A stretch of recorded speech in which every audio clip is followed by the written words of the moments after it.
ప్రస్తుతం బీజేపీ ఆఫీస్లో మనం ఉన్నాం. మనతో పాటు ఉన్నారు ఎంపీ కొండా విశ్వేశ్వరరెడ్డి గారు. ఒకసారి మాట్లాడే ప్రయత్నం చేద్దాం. సార్ నమస్తే. సార్ నమస్తే సార్, ఎట్లున్నారు? మంచిగా సార్, బీజేపీ కొంత యాక్టివ్గానికి ట్రై చేస్తోంది అనుకోవచ్చా? మీ వర్క్ షాప్స్ ఇవన్నీ చూస్తుంటే, అంటే మొన్న మోడీ మీటింగ్ తర్వాత మీతో పర్సనల్గా మాట్లాడిన తర్వాత కొంత యాక్టివ్ అయిందా?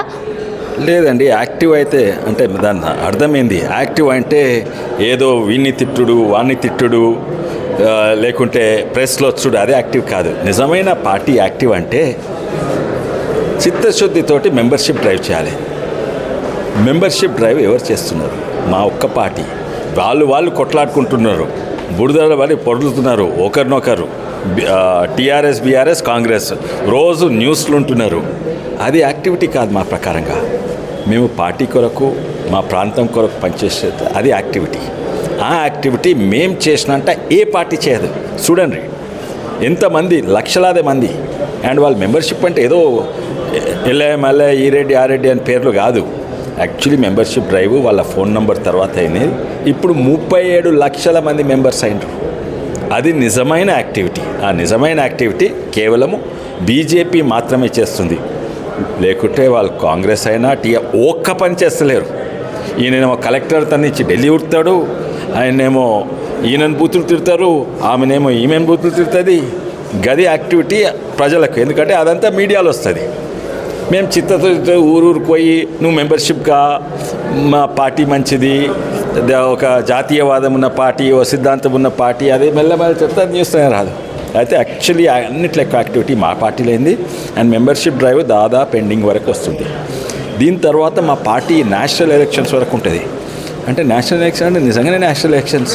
ఏదో 10 మంది కలిసి సిడబ్ల్యూసీ మెంబర్ కలిసి రాహుల్ గాంధీ ఏమో అధ్యక్షుడు, లేకుంటే ఇలా కేసీఆర్ అందరు కలిసి కేసీఆర్ ఏమో అధ్యక్షుడు, అట్లుండదు. ఇది నిజమైన ఎలక్షన్స్. ఇక్కడ మెంబర్షిప్, యాక్టివ్ మెంబర్షిప్. ఇంకోటి ఈవెన్ బూత్ కాడి మండల్ కాడి మరి జిల్లా అధ్యక్షుడు కాడి ఒక బూత్, ఒక మండల్ బీజేపీ పార్టీ అంటే ఇంతమంది మినిమం 100 యాక్టివ్ మెంబర్స్ ఉండాలి. యాక్టివ్ మెంబర్స్ అంటే ఆ 100 మంది మెంబర్షిప్ చేయాలి. సో అట్లా ఒక ఆర్గనైజ్ పార్టీ అంటే బీజేపీ. ఆ ఆర్గనైజేషన్ పని మేము చేస్తున్నాము. ప్రజలకు పోయి మెంబర్షిప్ అడిగేటప్పుడు ప్రజలను కలుస్తాము. ఇందువల్ల ఇప్పుడు మీకు వచ్చే ఫర్టిలైజర్ సబ్సిడీ ఎవరిస్తున్నారమ్మా? మోడీ గారు ఇస్తున్నారు. మద్దతు ధర కొంటున్నారు, 20 మోడీ గారు ఇస్తున్నారు. చేసేటువంటి మేమే, ఈ లైట్ బుగ్గలు మేమే ఇస్తున్నాము. ఇవన్నీ మేమే ఇస్తున్నాం. మీరు పార్టీకి పనిచేస్తే రాష్ట్రానికి, దేశానికి, మన గ్రామానికి పంచుకుంటారని ప్రతి ఒక్కరు కల్చర్. అది నిజమైన. కానీ రాష్ట్రంలో ఇష్యూస్ లేవా సార్? మెంబర్షిప్ డ్రైవ్, మీ పార్టీ బలోపేతం మూసి ఉన్నది, వేరే ఉన్నాయి. అండ్ మాకు ఇది ఇంపార్టెంట్. ఇది తీసుకుంటాము. మేము చెప్తుంటాం స్టేట్మెంట్స్. కానీ అందరు చెప్పిండ్రు. రైతుల గురించి మేము మాట్లాడలేదా? మన మూసీ గురించి మాట్లాడలేదా? హైడ్రా గురించి మాట్లాడలేదా? అని కూడా మాట్లాడుతున్నాము. కానీ మా మాట్లాడే విధానము they are not newsworthy. బూతులు తిట్టాలే, లేకుంటే వీళ్ళ మీద దాడి చేయాలి, వాళ్ళ మీద దాడి చేయాలి, ఇవన్నీ న్యూస్ వర్ది. అన్ఫార్చునేట్లీ మేము న్యూస్ వర్ది కార్యక్రమాలు చేస్తలేము. Party worthy, nation worthy, village worthy party. ఇప్పుడు కాంగ్రెస్ సర్కార్ వచ్చి ఎగ్జాక్ట్లీ 1 year కాబోతోంది సార్. ఓవరాల్ చూసినప్పుడు మీకేమనిపించింది? అంటే ఈజ్ ఇట్ సాటిస్ఫైడ్? ఎట్లా 100కి ఎన్ని మార్కులు వేస్తారు? జస్ట్ పాస్ అయిందా? ఆ పాత ప్రభుత్వం చూసినాక ఏ ప్రభుత్వం ఎవడైనా మంచిగా ఉంటాడు అనే ఓ అభిప్రాయం ఉండే. కొత్త ప్రభుత్వం వచ్చింది. ఎంతోమంది రైతులు వీళ్ళ మీద ఆశ పెట్టుకున్నారు. రైతులు ప్రత్యేకంగా సిటీల పాలు ఎక్కువ ఏమి గెలవలేదు. వాళ్ళు గ్రామీణ ప్రాంతంలో రైతులందరూ కాంగ్రెస్ మీద ఆశ పెట్టుకొని వేసిండ్రు. వాళ్ళు ఏదేదో గ్యారంటీలు చెప్పిండ్రు, అసాధ్యమైన గ్యారంటీలు చెప్పిండ్రు. సరే ఎలక్షన్స్ అప్పుడు అందరు అబద్ధాలు ఆడతారు, మేము కూడా అబద్ధాలు ఆడతామని వాళ్ళే ప్రైవేట్గా చెప్తున్నాం. ఆ 6 గ్యారంటీలు ఇచ్చిండ్రు.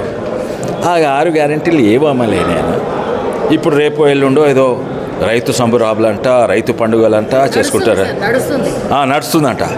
అయితే రైతు పండుగ ఎవరు చేసుకుంటారు? రైతులు చేసుకోవాలి. పొలిటికల్ పార్టీ చేస్తుందా? అది పెద్ద 1 పేజీ 2 పేజీలు అడ్వర్టైజ్మెంట్ వేసి కోట్లాది ఖర్చు పెట్టి, అరే నా ఇంట్లో పండుగ అయితే నేను చేసుకోవాలి, మీరు వచ్చి చేయవద్దు నా ఇంటికి. అయితే ఒక్క గ్యారంటీ కూడా అమలు కాలేదు. రైతులకు సంబంధించిన గ్యారంటీలు. అది గింత ఇచ్చిండ్రు. అన్నిట్లో పెద్ద గ్యారంటీ ఇదేంది మన రుణమాఫీ ఎంత కావాలమ్మా? కనీసం 40 కోట్లు కావాలి. పెట్టిందంట, కేటాయించిందంట 17 కోట్లు, అందిందంట 14 కోట్లు, 15 కోట్లు అందినాయి. అంటే 130 మందికి వచ్చినాయి, 70 మందికి రాలేదు. అయితే రైతులు సంతోషంగా ఉండరా? సరే బోనస్ ఇస్తా అన్నారు. ఎక్కడ ఇచ్చినా గీ బియ్యంకి ఇస్తా, గీ బియ్యంకి అను, ఆ రైతుకి ఇస్తా, ఆ రైతుకి లేదు. తర్వాత చెప్తారు మేము అన్ని బియ్యంకి ఇస్తామని చెప్పలేదని. ఏమనుకుంటారు? మేము మద్దతు ధర ఇస్తా అంటే అందరికి ఇస్తా అనుకుంటారు. ఒక్క దాంట్లో కూడా ఈరోజు రైతు తెలంగాణలో బతుకుతుంటే బీజేపీ ఆదుకున్నట్టు. దేశవ్యాప్తంగా మనం వరి అవసరం ఉన్న దానికంటే ఎక్కువ పండిస్తాం. ప్రత్యేకంగా తెలంగాణలో మనకు 45-50 లక్షల టన్నులు మనం తినేది. దాదాపు ఒక వ్యక్తి యావరేజ్గా పెద్దోళ్ళు చిన్నోళ్ళు 72 కేజీలు తింటారు. మొత్తం తెలంగాణ జనాభా తీసుకుంటే ఎన్నో 4 కోట్లు ఇంటూ 72 కేజీ అంతే 46 లక్షలు ఎంతో అవుతుంది టన్నులు. మనం పండించాలంటే 2 కోట్లు. అవసరం లేకున్నా కూడా రైతులను ఆదుకుంటేందుకు దాదాపు ప్రతి ఏడాది 20,000 కోట్ల కంటే ఎక్కువ పైసలు ఇచ్చేది మన రైతులకు కేంద్ర ప్రభుత్వం. మళ్ళీ అంటారు కేంద్రం ఏం చేస్తలేదు. రైతులు బతికేద్దే కేంద్ర ప్రభుత్వం వల్ల. తర్వాత ఫర్టిలైజర్ సబ్సిడీ 2,400 రూపాయల యూరియాలు కేవలము 300లకు కొంటున్నారు. అంటే దాదాపు 80% 90% సబ్సిడీ ఇచ్చేది కేంద్ర ప్రభుత్వం. మీరు ఒక్క నిమిషం అండి. అయితే మేము లెక్కలు కూడా వేసిన, నాకు దగ్గర అన్ని లెక్కలు లేవు కానీ ఈ 2 లెక్కలు ఉన్నాయి. ఆ లెక్కలు చూస్తే ప్రతి రైతు కుటుంబానికి ప్రతి ఏడాది 63 నుంచి 75 వేలు ప్రతి రైతు కుటుంబంకు డైరెక్ట్ కేంద్ర ప్రభుత్వం నుంచి వస్తుంది. కానీ చెప్పుకునేదేంది వీళ్ళు. బియ్యం కొనేది వాళ్ళంట, బియ్యం కొనేది మోదీ ప్రభుత్వం, ఫర్టిలైజర్ సబ్సిడీ ఇచ్చేది మేము. తర్వాత ప్రతి ఒక్కటి పాత ప్రభుత్వం అంటే మొత్తం వేరే సబ్సిడీ అన్నీ తీసేసింది. తర్వాత 6,000 రూపాయలు కూడా మేము ఇస్తున్నాం. ఇవన్నీ కలిపితే దాదాపు 63,000 రూపాయలు కేంద్ర ప్రభుత్వం డైరెక్ట్ వస్తున్నది. ఇప్పుడు వీళ్ళు చేసేది చెప్పుకునేది వాళ్ళు, చేసేటివన్నీ మేము. ఆ 17,000 కోట్లు ఇచ్చిండ్రు 40,000 కోట్ల దగ్గర. దివాలా తీసిన ప్రభుత్వం అంటే వీళ్ళను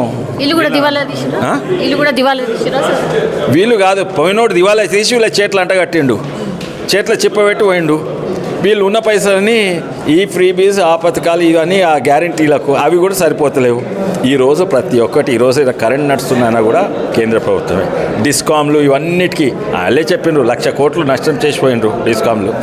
మళ్ళీ అన్నీ చెప్పుకుంటా కాళేశ్వరం నాశనం చేసిపోయిండ్రు. అన్నీ చెప్పుకుంటా వాళ్ళు టీఆర్ఎస్ బీఆర్ఎస్ మీద నో యాక్షన్. ఇద్దరు కుంభక్కయ్యండ్రు. చేసింది వాళ్ళు. మీ దగ్గర నుంచి కూడా లేదు అంత స్ట్రిక్ట్గా, మీరు తీసుకోవచ్చు కదా చర్యలు అని అడిగి మేము తీసుకున్నామండి. ఇది రాష్ట్రానికి సంబంధించిన కాళేశ్వరం పైసలు ఒక్క పైసా కూడా సెంట్రల్ ఉండేనా? మేము అడుగుతూ ఒకవేళ ఇచ్చినా మనకు ఒక్క పైసా డైరెక్ట్ ఇప్పుడు కేసీఆర్ జైలు ఉంటుండే. కాళేశ్వరంకి ఒక్క పైసా సెంటర్ ఇవ్వలేదు.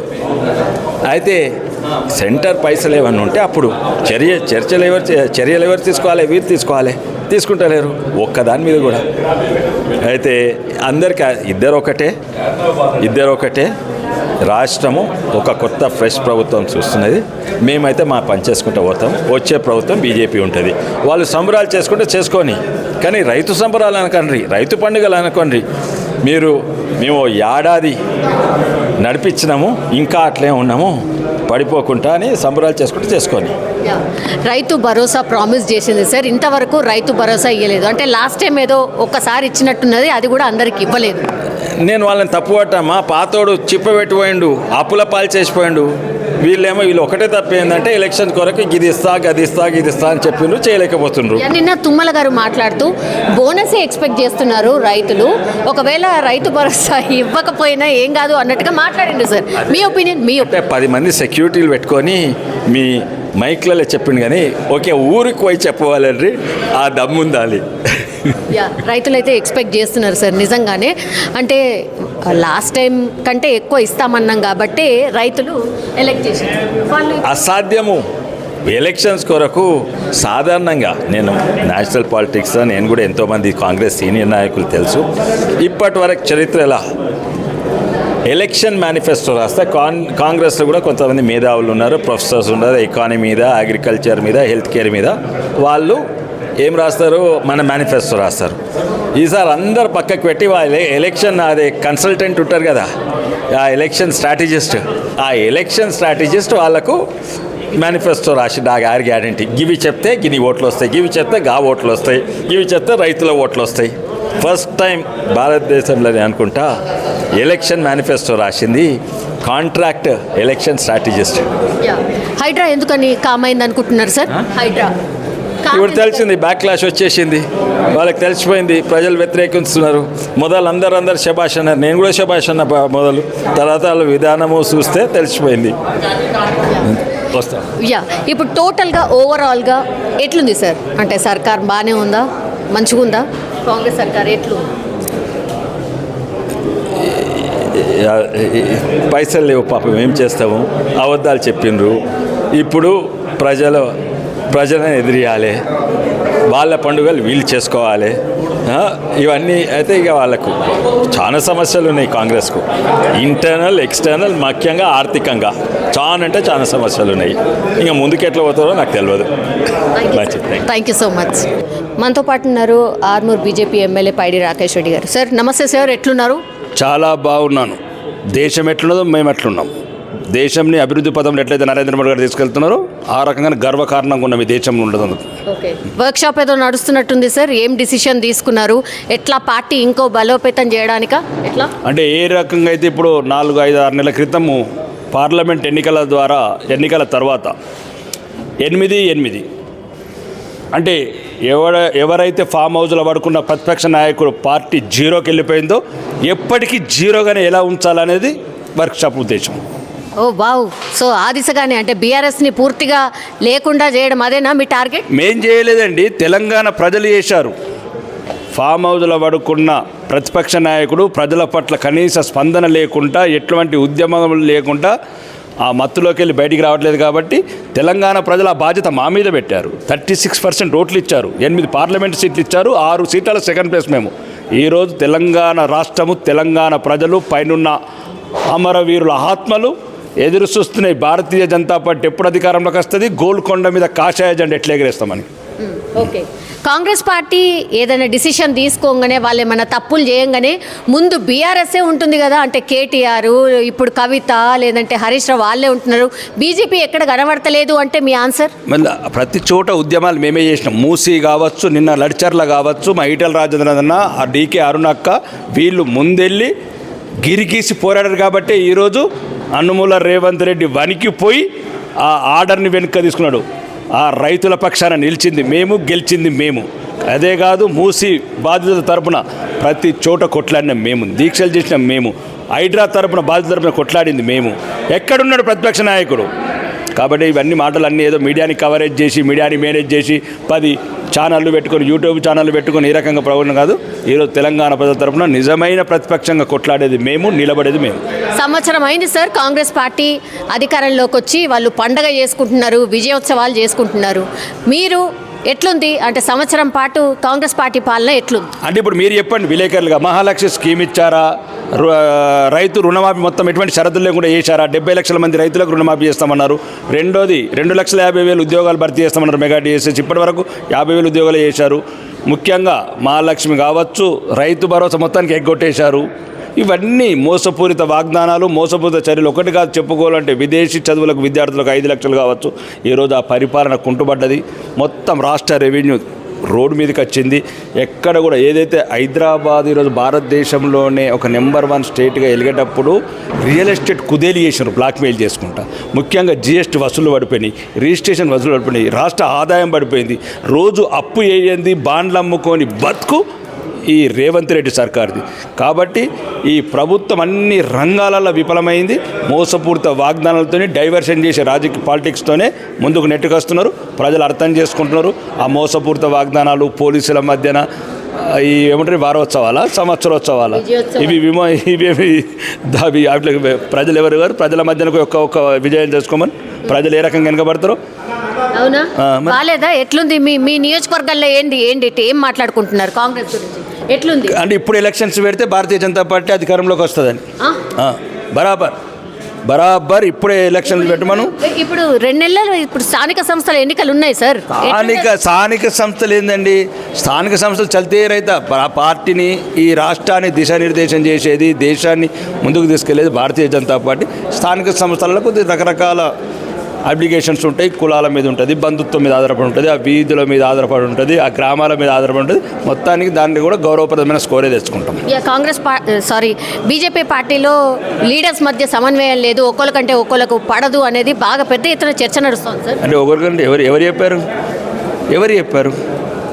మేమందరం 9 మంది 8 మంది ఎమ్మెల్యేలము, 8 మంది ఎంపీలు, ఒక ఎమ్మెల్సీ, ఒక రాజ్యసభ సభ్యుడు, మంచిగా కుటుంబ సభ్యులుగా ఎక్కున్నాం.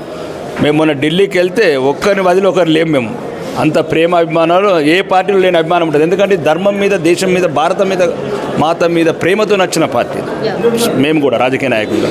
మిగతా పార్టీలు డబ్బులకు, పదవులకు ఆశపడేస్తారు. మేము అట్లా కాదు. భారతదేశము అండ్ అభివృద్ధి, ఆత్మాభిమానం, ఆత్మగౌరవం, దీని గురించి మేము ఈ పార్టీ ఉంటుంది. నరేంద్ర మోడీ గారు ఏం చెప్పారు మీ అందరితో? మొన్న పర్సనల్గా మాట్లాడిండ్రు కదా, ఏం చెప్పారు? నరేంద్ర మోడీ గారు ఎట్లయితే మహాభారతంలో అర్జునుడికి ఎట్లయితే కృష్ణుడు గీతోపదేశం చేసిండో ఆ రకంగా చేసిండు. ఇంకా మాకు విజయమే తప్ప ఇంకా వెనుకనగేది ఉండదు. అంత బాగుంది. మీరు ఎప్పుడైతే ధర్మము అధర్మము తన వాళ్ళైనా కానీ ఎటువంటి అర్జున ఆయుధం పట్టుకొని ఎట్లా చెప్పిండో కృష్ణుడు, మాకు గౌరవనీయ ప్రధానమంత్రి, కారణ జన్ముడు, విశ్వనాయకుడు, విశ్వాస నాయకుడు, అతను చేసిన బోధన, అతను చేసిన దిశా నిర్దేశం, అది మళ్ళీ గోల్కొండ మీద కాషాయ జెండా ఎగరేసే వరకు విరామం ఉండదు. అదే మీ టార్గెట్ అంతేనా? టార్గెట్ అంటే ఇప్పుడు ఇక్కడ అభివృద్ధి ఇప్పుడు ఇంతకుముందు 10 సంవత్సరాలు ఆ ఒక కుటుంబ పాలన, రాజపరిపాలన, ఫ్యూడలిస్ట్ పరిపాలన, ఒక మోసగాడి పాలన, ఇవన్నీ తెలంగాణ ప్రజలు మార్పు కోరుకున్నప్పుడు మేము ఏదైతే చివరి నిమిషంలో చిన్న కొన్ని అనుకోని పరిస్థితుల వల్ల ఆ బౌల్ను మిస్ అయిపోయాం క్యాచ్. ఈసారి మాత్రం ప్రజలు ఆల్రెడీ పార్లమెంట్ ఎలక్షన్లో మా వైపు నిలబడ్డారు కాబట్టి వాళ్ళ అభిష్టాన్ని, వాళ్ళ కోరికని మన్నించి ప్రజల తరఫున పోరాడి తెలంగాణ రాష్ట్రంలో బీజేపీని అధికారంలో చేసి తెలంగాణ సెక్రటరియట్ మీద కాషాయ జెండా ఎగిరేసే బాధ్యత రాష్ట్ర అధ్యక్షుడు ఎవరు సార్? లాస్ట్లీ రాష్ట్ర అధ్యక్షుడు అందరి ప్రధానంగా ఏంటంటే పార్టీ నిర్ణయిస్తుందండి. పార్టీ అంత ఏకాభిప్రాయంతో ఉంది. పార్టీ అధ్యక్షుడుగా డిసైడ్ అయిపోయిండు. ఇంకా త్వరలో, ఎందుకంటే మాకు ఇవి బూత్ అధ్యక్షులు, మండల అధ్యక్షులు, ఇదంతా ఒక ప్రాసెస్ అండి. ఇదేదో ఇంట్లో పెట్టుకున్న పార్టీ కాదు, ఏదో పాపం పిలానని రెచ్చగొట్టి చంపేసిన పార్టీ కాదు, లేకపోతే మొత్తం ఈ దేశద్రోహుల పార్టీ కాదు, దేశాన్ని విచ్ఛిన్నం చేసిన పార్టీ కాదు. ఈ దేశం గురించి పుట్టిన పార్టీ కాబట్టి కొన్ని పద్ధతులు ఉంటాయి. ఇప్పుడు బూత్ అధ్యక్షులు కావచ్చు, మండల అధ్యక్షులు కావచ్చు, జిల్లా అధ్యక్షులు కానీ ఆల్రెడీ రాష్ట్ర అధ్యక్షుడు డిసైడ్ అయిపోయి ఉన్నాడు.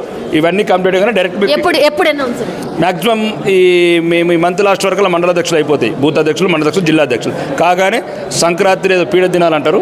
15-16 తర్వాత రాష్ట్ర నూతన అధ్యక్షుడు జవసత్తాలతోని పోరాడే వీరుణ్ణి, భారతమాత ముద్దు బిడ్డని తెలంగాణకు వదులుతున్నాం. అధికారం ఒక్కటే ఇంకా మిగిలింది మాకు. Thank you sir, thank you so much.